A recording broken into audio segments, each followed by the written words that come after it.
चुनाव खत्म हो गया लेकिन सियासी टकराव और पेशबंदी तेजी से शुरू हो गई है। जिस तरह से लोकसभा चुनाव में भारतीय जनता पार्टी को उत्तर प्रदेश में कम सीटें मिली तो विपक्ष को वहीं ज़्यादा सीटें मिलने की वजह से उसके हौसले बुलंद हैं। और हालात ये है कि अब आने वाले चुनाव में भी समाजवादी पार्टी और कांग्रेस में एक साथ गठबंधन होगा और आने वाली सीटों को में किस तरह से बंटवारा होगा सीटों को, इसको लेकर बातचीत आगे बढ़ चुकी है। लगातार घमासान जारी है और मैं कह सकता हूं कि आने वाले दिनों में बिल्कुल दोनों दो ध्रुव हो जाएंगे। और क्योंकि सीटों का जो बंटवारा है वो कांग्रेस ज़्यादा चाहेगी, कभी समाजवादी पार्टी ज़्यादा चाहेगी, और सीटों को बंटवारों को लेकर जो घमासान मचेगा वो देखिएगा आप सबके सामने होगा कि ये जो है उम्मीद से ज़्यादा कहीं बड़ी जीत जो मिली है ये कहीं ना कहीं ये घातक साबित होगा। और मेरा ये मानना है कि ये सपा और कांग्रेस का आने वाले दिनों में बहुत ज़्यादा दिन तक गठबंधन नहीं चल पाएगा।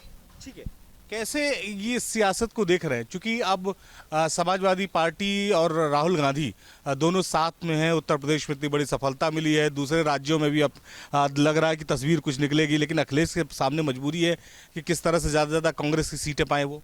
देखिए, फेक न्यूज़ और प्रोपोगंडा के बेस पर आप हमेशा इलेक्शन नहीं जीत सकते हैं। आपने एक बार अपने लोगों की भावनाओं के साथ में आप खेल गए कि हम सभी लोगों को, महिलाओं को 8,500 रुपये हम हर महीने प्रदान करेंगे। उसके बाद में क्या हुआ? आखिर हर जगह कार्यालय पर जा कर के लोगों ने धरना प्रदर्शन किया और उनको बलपूर्वक वहाँ से हटाया गया। तो इस तरीके के कार्य हर बार नहीं हो सकते हैं। एक बार हो गया, जनता फंस गई तो फंस गई। अब अगली बार से ऐसा बिल्कुल भी नहीं होगा। काट की हांडी बार बार नहीं चढ़ेगी। बिल्कुल नहीं चढ़ेगी।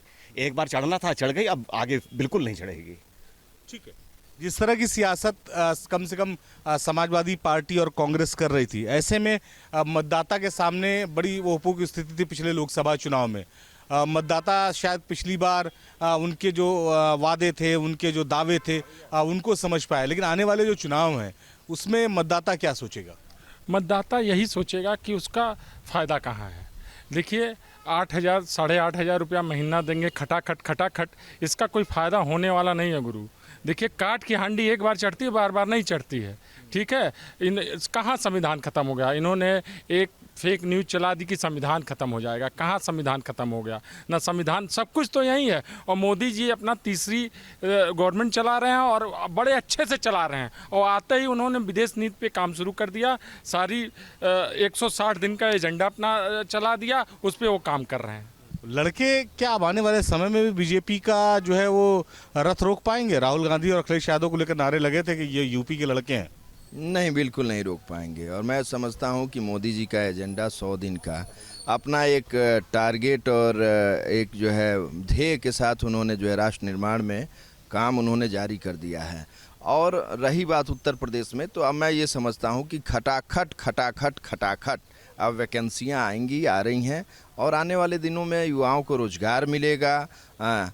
उद्योग धंधे, कल कारखाने सब नए सिरे से फिर से एक बार स्थापित होंगे और पलायन रुकेगा। तो मैं समझता हूं कि जो युवाओं की मांग थी, जिस तरीके से बीजेपी और भारतीय जनता पार्टी ने अपने एजेंडे में, अपने जो है मैनिफेस्टो में कहा कि जो भी शरारती तत्व पेपर लीक करेगा उसके खिलाफ सख्ती से निपटा जाएगा। कहीं ना कहीं उस पर सरकार अमल भी कर रही है, काम भी कर रही है। दूसरी तरफ अगर मैं कह सकता हूं कि भारतीय जनता पार्टी अपने वादों को लेकर बिल्कुल ही जो है दृढ़ संकल्पित है। रोजगार की जो बात हो रही है या फिर रोजगार देने की बात कर रही है, उस दिशा में मोदी जी का और प्रदेश सरकार का कहीं ना कहीं प्रयास जारी है। और युवाओं को रोजगार भी मिलेगा और उन्हें जो है हर तरीके से समृद्ध किया जाएगा। प्रदेशवासियों को जो है समृद्ध किया जाएगा, किसान जो है समृद्ध होगा, महिलाओं के लिए खास योजनाएं आएंगी। तो कहीं ना कहीं मैं समझता हूं कि बीजेपी आने वाले दिनों में, जो बीजेपी ने जिस तरीके से वादा किया, जिस तरीके से बीजेपी ने जो है जनता को कहा,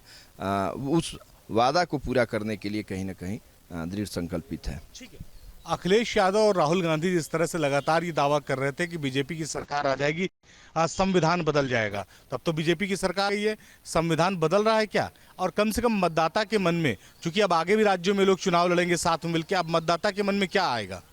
देखिए, अखिलेश यादव जी और जो राहुल गांधी हैं, उन्होंने जो लोगों को भ्रमित करने का काम किया कि भारतीय जनता पार्टी की सरकार बनेगी तो संविधान बदल दिया जाएगा। आज जो उनका वोटर है जिसको उन्होंने भ्रमित किया, और कहीं ना कहीं वो वोटर भ्रम की स्थिति में आकर उनको मतदान किया। वो भी यह जान चुका है कि यह सिर्फ ढकोसलेबाजी है और चुनाव के समय वो सिर्फ किसी प्रकार हमारी सरकार बने उसके लिए उन्होंने ये कहा।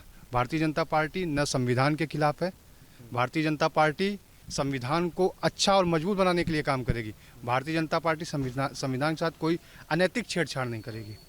ठीक है, जोड़ी कहाँ तक जाती हुई दिखाई पड़ रही है अखिलेश यादव और जो है राहुल गांधी की? जोड़ी हमारे हेमा जी की तीसरी बार जीत हुई है, अखंड प्रचंड जीत हुई है। तो जोड़ी यमुना जी ने उनको आशीर्वाद दे दिया है कि आप जो है यमुना शुद्धिकरण के लिए पहले बुलाए थे, गंगोत्री का झूठा वायदा किया था। मथुरा की जनता ने उनको दो जोड़ी को उस जगह दबा दिया है कि यदुवंशी चिल्लाते थे कि उनका सहयोगी मंत्री जो यदुवंशी के नाम पर कहता था रामायण को ही नष्ट कर देंगे। ऐसे लोग जो है उनके साथ में थे तो वो तो डूब गए। तो बाकी बिहारी की कृपा से जो देखा है आपने कुछ समय पूर्व भी कि 400 पार का नारा जो दिया था माननीय मोदी जी ने, तो उसके पीछे पड़ गए थे फर्जी में। उनको ये नहीं पता दलित असहाय गरीबों के लिए कितना काम किया, उसी जनता की ये जीत हुई। और बाकी बिहारी प्रार्थना करते हैं कि योगी जी के नेतृत्व में आने वाला 2027 क्या बता देगा, अपने आप जोड़ी को दिखा देगा क्या होना है। तय हो गया है जोड़ी के लिए क्या होगा उस जोड़ी का। ठीक है, चाहे यूपी नहीं किसी राज्य में चले जाएं, कहीं भी चले जाएं, बाकी बिहारी की असीम कृपा है, असीम अनुकंपा है। देख लीजिएगा आप किसी राज्य में चले जाए, जोड़ी का जो हाल होगा वही जुमलेबाज थे, जुमलेबाजी सामने आ गई है। वो जुमलेबाजी के सामने आप देख रहे क्या करते हैं वो लोग।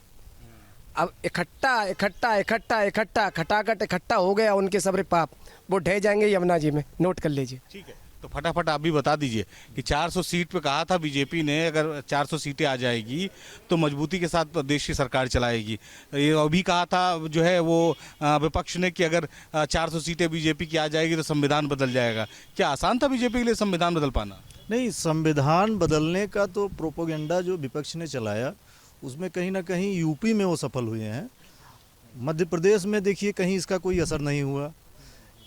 और दिल्ली सबसे शिक्षित शहर है, प्रदेश रहा है, उसमें 7 की 7 सीट बीजेपी जीत गई।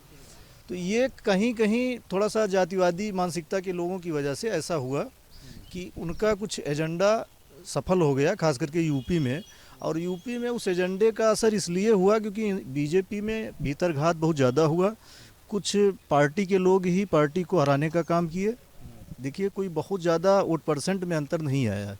7-8% का जो वोट परसेंट का अंतर आया है वो भीतरघात की वजह से हुआ है। जो भी सीटें कम हुई हैं और इसको पुनः रिकवर कर लेगी भाजपा भारतीय जनता पार्टी, चूँकि सरकार अब बनी गई है और सरकार चलेगी भी बढ़िया। ठीक है, गरीब और कमजोर के लिए सरकार ने काम किया और दावे किए। अब उसकी स्थिति रही कि विपक्ष ने बहुत सारी चीज़ें भ्रमित करने की कोशिश की, चाहे वो संविधान के मुद्दे पर हो या चाहे अन्य मुद्दों पर है। बीजेपी फिर भी कम से कम सरकार में बनी रही। तो अगर राहुल गांधी और अखिलेश यादव आने वाले समय में दूसरे राज्यों में चुनाव लड़ते हैं एक साथ मिलकर, तो कोई फर्क पड़ेगा उसका? इससे कोई फर्क नहीं पड़ेगा। देखिए कांग्रेस का जनाधार कहीं नहीं है। इनको बूथ लेवल पे अभी अपने आप को मजबूत करें, उसके बाद ये चुनाव लड़ें। और सपा तो केवल उत्तर प्रदेश में जो इनको दिखाना था वो दिखाया, अन्य प्रदेशों में इनकी धरती खिसक, इनके पास कुछ है ही नहीं है, संगठन नहीं। आप क्या लड़ोगे बताइए, बिना संगठन के आप क्या लड़ोगे?